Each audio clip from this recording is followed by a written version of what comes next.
Hello, Haunted Family. Welcome back.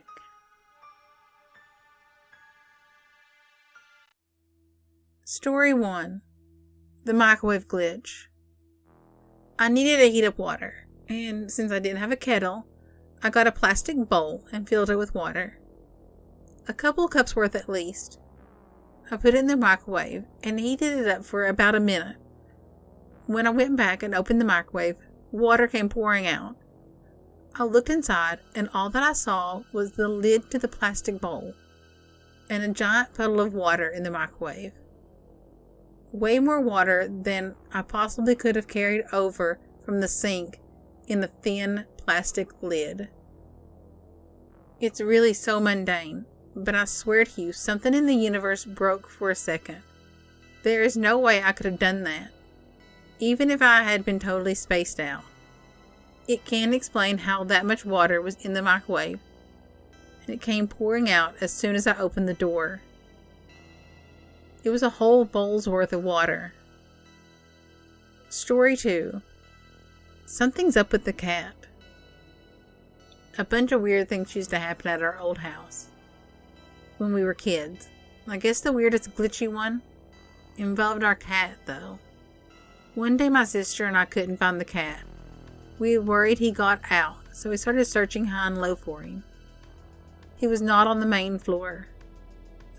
So I take the upstairs, and my sister searches for him in the basement. After a few minutes, I find him on the top bunk of our beds, and at precisely the moment I yell, "Found him!" my sister yells it too. I look back at him.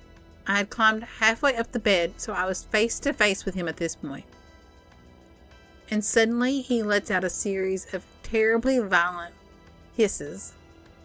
This cat has never hissed at me in his life, or anyone else that I know of. And suddenly I got this terrible feeling of dread, like something was just wrong. I ran downstairs as my sister is running up the basement stairs. I told her what happened, and she said that the same thing happened to her in the basement. We make our way back upstairs, thinking that maybe somehow a stray cat that looked exactly like our cat had gotten in. Nope, no cat. There was no way that the cat that was upstairs could have got past us. We were standing at the foot of the stairs. We searched the house high and low again. There was no doors or windows open, and we found our cat, as sweet as ever, on the first floor. We had other weird things happen in the house too. Your standard ghostly things going missing, lights and radios turning themselves on and off by themselves. But the cat incident really stands out. Story 3. Lynn is still here. My neighbors had just sold their house, and they were going to move to Florida. They had sold the house to the state, and it was going to be used as a residential home for teens. After closing, but before they had moved out, the wife, Lynn, died in the house. The husband had to move because the house was already sold. Well, the state took over and they moved people in, and residents always referred to the old lady that they saw. Nursing staff just referred to her as Lynn.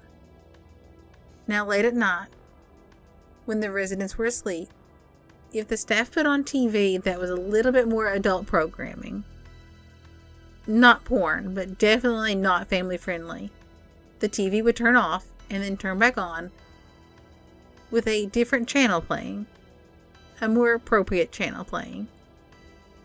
There was one nurse in particular, and it was like this house was out to get her. She would swear that she tripped on the carpet. When cupboards opened, knives would fall out aimed right at her.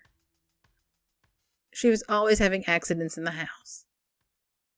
Turns out this nurse was eventually fired for abusing some of the residents. I guess Lynn takes care of her children. Story 4. The Haunted Trailer. This happened back in 1978, and I was a young staff sergeant. Being single at the time, I was living in the barracks at first, but because of loud music and noise from the other residents, I decided to find my own place. I found a nice 2-bedroom mobile home for rent, and I thought it was perfect. While the landlord was showing it to me, I noticed the mattress in the master bedroom had a large blood stain in the middle of it. Although it had been clean, the cloth was still stained. I told the landlord that I would take the trailer, but I needed a different mattress. He agreed, and I moved in shortly thereafter. From the first few weeks, I knew something was not right. I was 27 years old, 6 foot even, 205 pounds, and in the military. I wasn't scared of much, but I could not go to sleep at night with the lights turned off. As soon as I would close my eyes, I would get this distinct feeling that someone was standing beside my bed. One of the first nights there, I woke up needing to go to the bathroom. As I started down the dark hallway, I suddenly felt the hair on my arms and neck stand up. I had the most scary feeling that there was someone standing in front of me, and that I would have bumped into them had I not stopped. I backed up into the bedroom, flipped the light on, and of course, there was no one there. From that night on, I slept with the nightstand lamp turned on.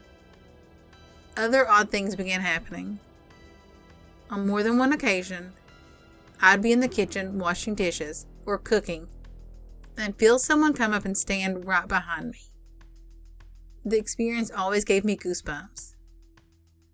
Other times, I'd be on the couch watching TV and would suddenly get the feeling that there was someone in the back bedroom.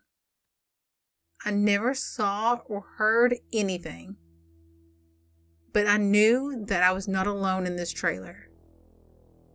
I finally got a clue as to what had happened there when I was talking to a teenage girl and her brother that were my neighbors.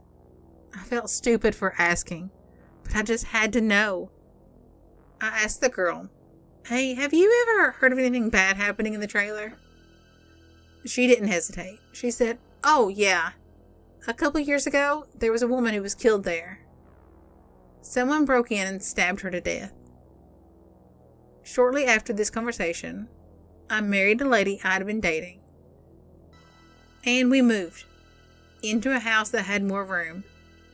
The really strange thing about all this, although these weird things went on for the entire year and a half I lived there, it never once occurred to me that I should just up and move. Thanks for listening. I hope you enjoyed the story. If you did, give me a thumbs up, hit that like button, drop me a comment. I'd love to hear from you. Bye. Music by Carl Casey at White Butt Audio.